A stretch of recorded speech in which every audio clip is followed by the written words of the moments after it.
अस्सलाम वालेकुम नाज़रीन। गमबट में गर्ल्स ڪاليج लॻी चोरी जी वारदात गमबट शहर مسلسل بدامنيء जे वर चढ़ंदो पियो वञे।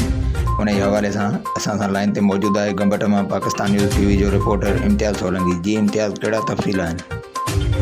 जी त मां तव्हांखे ॿुधाईंदो हलां। गमबट मां अमान जे पखी उॾामी हुयो। पुलिस खामोश तमाशाई बणिल रुगो घमण में पूरी ॾोहन ते कंट्रोल न करे सघी।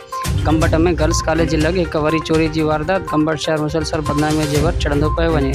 एसएचओ गमबट जी कारकردگي ज़ीरो मीर बचियल टालपर जे भाउ जे घर मां लखين रुपयनि जो धाड़ो, 1.5 तोलो सोन, 2,30,000 खां मथे रोक रक़म ऐं क़ीमती सामान नामालूम चोर चोरी करे फरार थियण में कामयाब। उन मौके ते मीर हज़ार नेक टालपर मीडिया सां ॻाल्हाईंदे चयो त राति चोर चोरी करे विया। हिन वक़्त ताईं पुलिस कुझु बि नाहे कयो। गमबट जे अवाम आख़िर छा करे, काॾे वञे ऐं कंहिंखे था आणे। शहर एसएसपी खैरपुर खां मुतालबो कयो त फौरन हिन एसएचओ खे हटाए उन जी जॻह ते को बहादुर ऑफिसर मुक़ररु कयो वञे ऐं तारीख़ी गमबट में अमन अमान खे बहाल कयो वञे ऐं शहरनि मां बेचैनी ख़तमु करे तहफ़ुज़ फ़राहम कयो वञे। जी